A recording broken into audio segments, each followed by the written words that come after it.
En cada espacio exploraremos una temática clave que impacta tanto a nivel local como global, desde la literatura que se escribe en nuestras calles hasta las políticas públicas que afectan nuestra vida diaria. En Voces desde la Cultura buscamos dar visibilidad a esas voces que no siempre se escuchan, pero que tienen mucho, mucho que decir.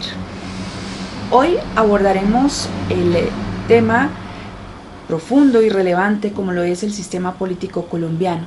Entrevistamos al politólogo Chameltair Silva, quien nos recibió en el Consejo de Bogotá. Nos encontramos en el Consejo de Bogotá con el politólogo y magíster en estudios políticos, Chameltair Silva, quien también es ciclista urbano. Alguien que dice verdades que son incómodas para algunos, pero son verdades finalmente.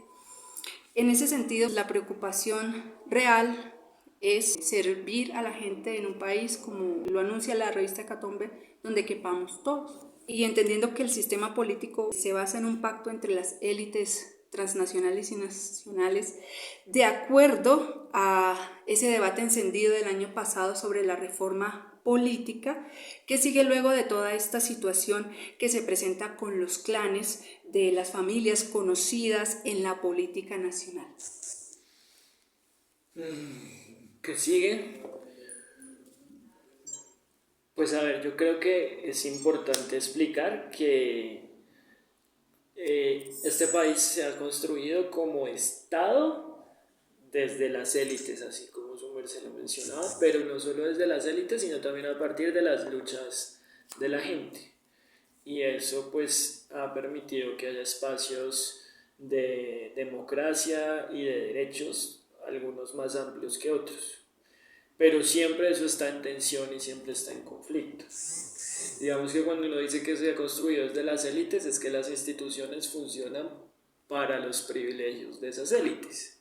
Y por eso pues les dio tanto pánico que llegara Gustavo Petro al poder, porque la presidencia como institución está construida es para dispensar privilegios, ¿sí?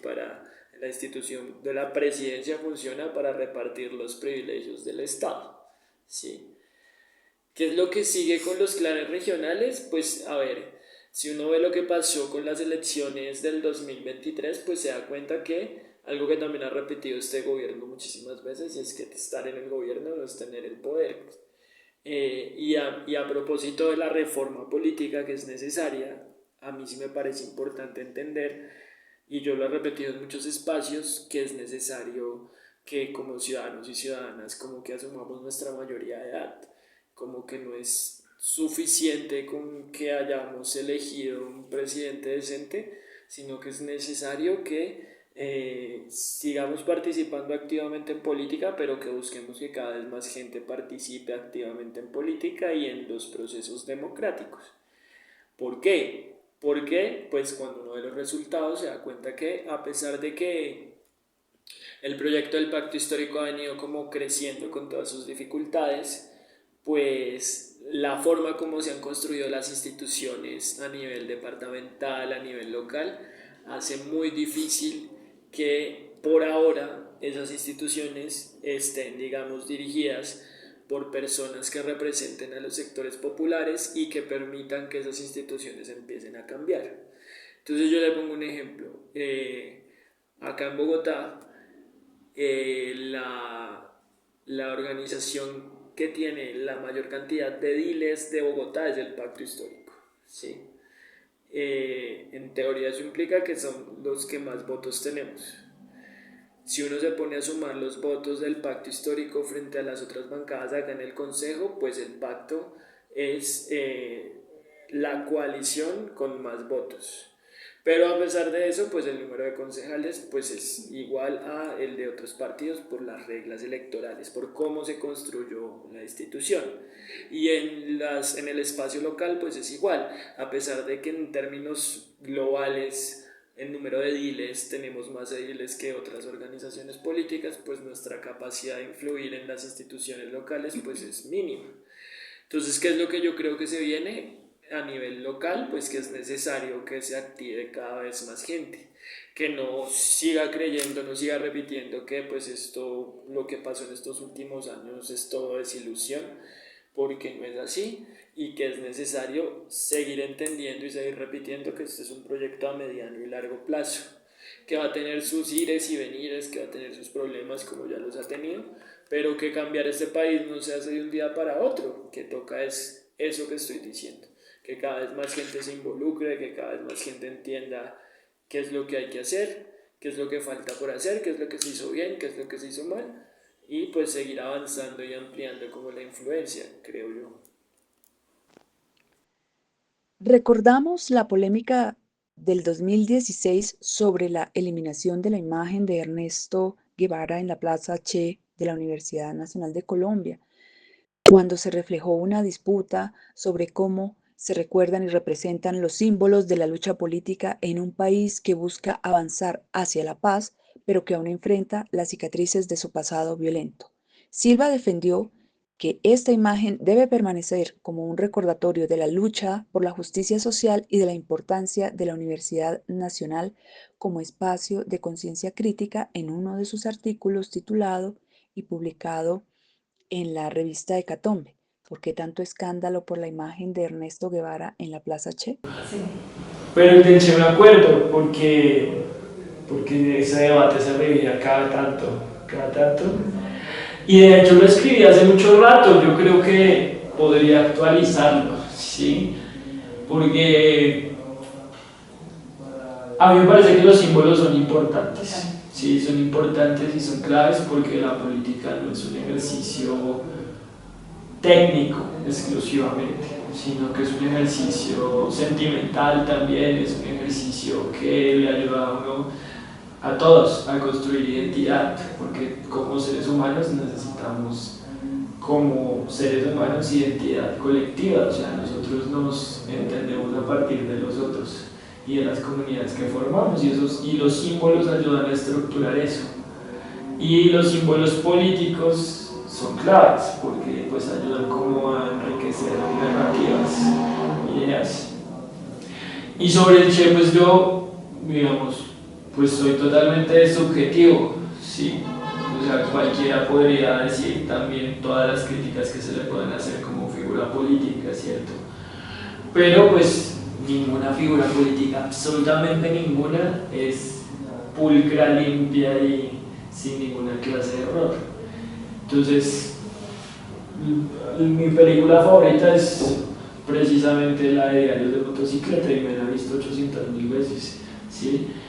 Y digamos que así como la figura del Che, pues yo podría nombrar aquí una lista de figuras latinoamericanas que para mí son claves importantes, que es las razones también por las que hice maestría en estudios políticos latinoamericanos.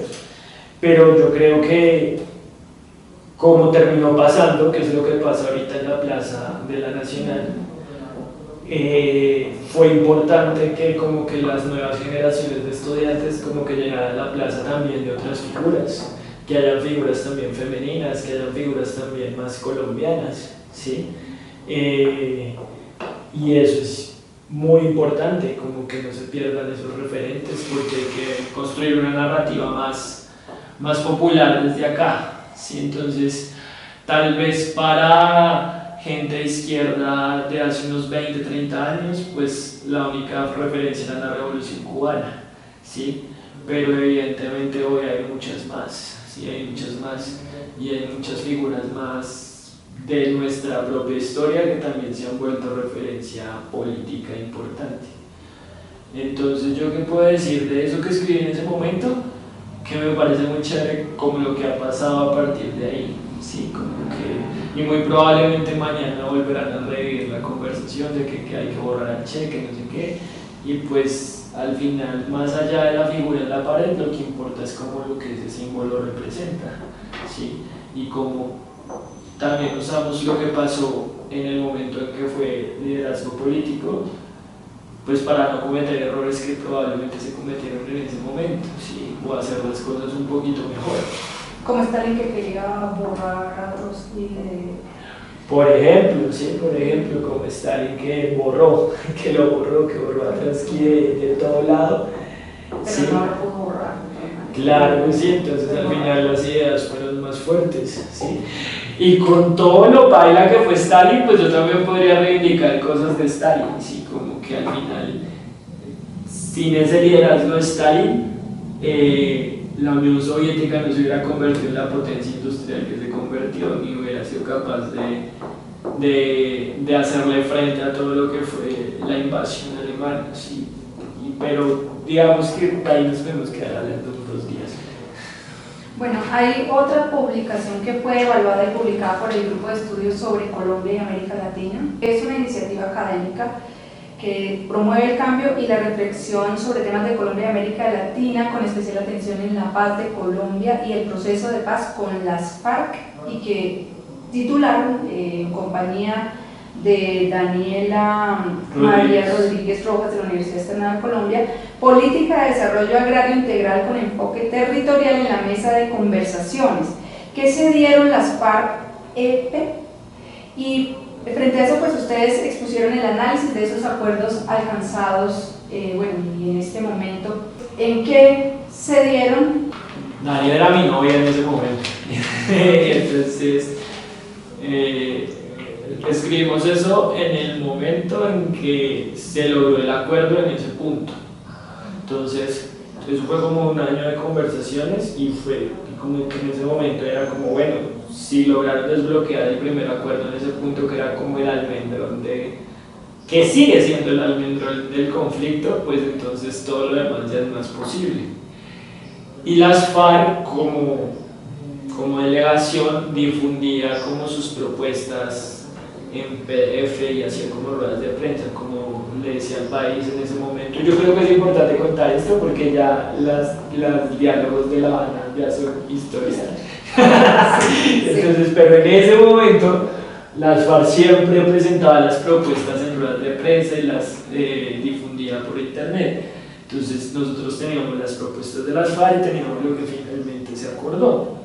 Y nos dimos cuenta pues que se dieron un montón, pero pues se dieron un montón porque al final, como se construyeron esos diálogos, pues las FARC finalmente no ganó la guerra, entonces tenía que llegar a un acuerdo con el gobierno de ese momento.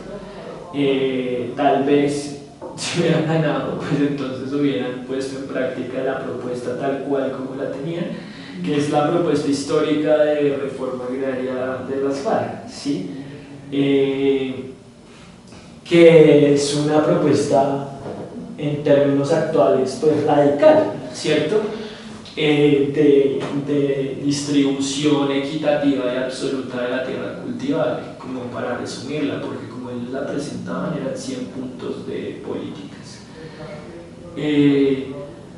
Si me preguntan a mí, pues yo estoy de acuerdo con la propuesta de las FARC en ese momento, pero digamos, como estamos en una democracia y se trata de llegar a acuerdos, pues me parece que el acuerdo de ese momento pues era un acuerdo viable. El problema es que no se implementó.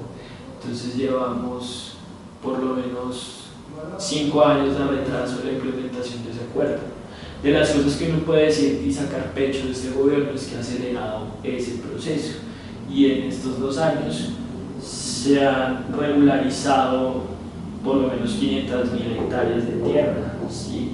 Se han invertido más o menos 3 billones de pesos en créditos agropecuarios, que eso no se había visto antes, ¿sí? El año pasado creció un 10% la economía agraria en este país y jalonó todos los otros como sectores de la economía, ¿sí?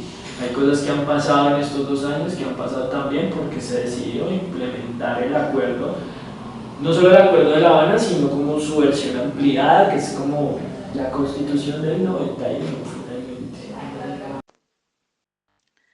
finalmente. Después del retroceso en La Habana, ¿alguien quiere pensar en el ELN?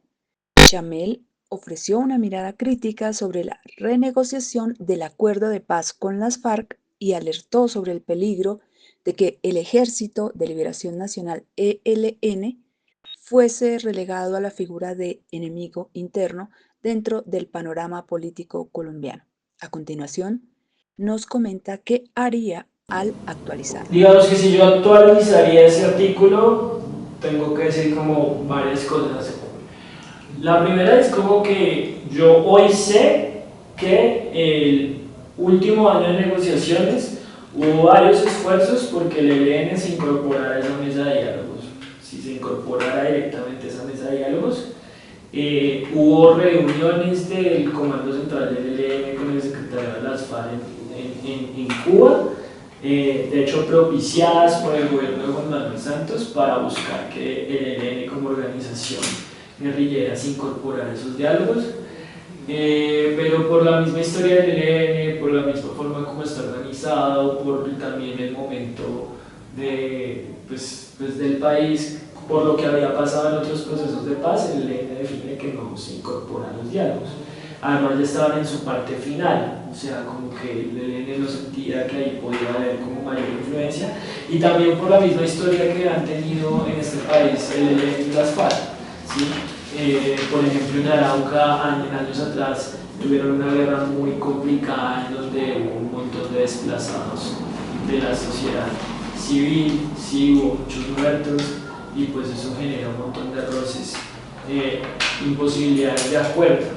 Yo lo que puedo decir de eso que su merced me dice es que el conflicto armado en Colombia pues ha generado todas estas organizaciones armadas, unas con mayor contenido político que otras, pero por la duración del conflicto, el conflicto no va a hacer nada más que degradarse cada vez más. Y el conflicto que estamos viviendo hoy en día es un conflicto muy diferente al conflicto del 2016, sí, del 2015, de los momentos del acuerdo con las FARC. Realmente en Colombia hoy vivimos por lo menos 6-7 conflictos regionales diferentes. Uno podría decir con toda claridad que ninguna organización armada hoy, sea ELN o sea Clan del Golfo, tiene como algún interés político genuino. Algunas todavía, digamos, el ELN sobre todo todavía tiene como todo este discurso político, pero pues también uno tiene que leer a las organizaciones por sus acciones, ¿cierto? Y pues al final lo que ocurre con el ELN hoy en día es que está concentrada en el control territorial, cueste lo que cueste, o sea, cueste 40.000, 50.000 desplazados en el Catatumbo, por ejemplo, ¿sí? Entonces eso implica que el ELN se está alejando cada vez más de una solución política viable al conflicto. ¿Qué es lo que negocian? Exacto, digamos, como que este fin de semana estaba en una entrevista con Iván Cepeda, ¿sí? En palabras mayores, y más o menos Cepeda nos decía detrás de cámaras, como hablaba de que estoy lleno de canas, muchas de estas canas me las ha sacado el propio ELN, ¿sí? Pero entre las otras cosas que decía es que a pesar de todas las dificultades pues hay que insistir, como que la respuesta tiene que ser siempre la paz. ¿Qué es lo que negocia el ELN? Es muy difícil entender en qué momento estarían como cuánto serían capaces de ceder. ¿Sí? Ahorita hablábamos de las FARC y del punto de la reforma rural integral. Pues a mí me da, y esto es una opinión mía, me da la impresión que precisamente por todos los momentos de la historia de Colombia en donde el ELN ha sido capaz de reconstruirse a pesar de que ha estado a punto de desaparecer, como sus mismos dirigentes históricos creen que no importa el problema que se nos venga, siempre vamos a poder prevalecer.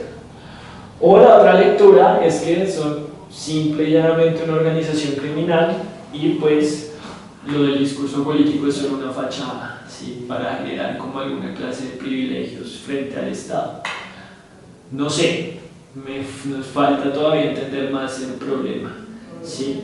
Pero lo que yo sí puedo decir es que la respuesta no es más guerra, o sea, la guerra la hemos intentado durante décadas y no ha funcionado, entonces toca seguir insistiendo en las posibilidades de diálogo, y en las posibilidades y en las rutas, no solo para que el ELN entregue las armas y se incorpore a la sociedad civil, sino para que no existan organizaciones muchísimo más complejas y digamos que presentan un problema grave para el país como el Clan del Golfo.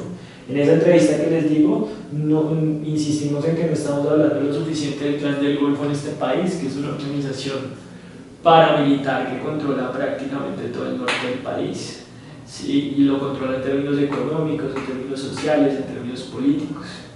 Entonces, eso sí lo puedo decir y sí lo digo con total convicción, que hay que seguir insistiendo en la paz, o sea, en las opciones dialogadas que haya.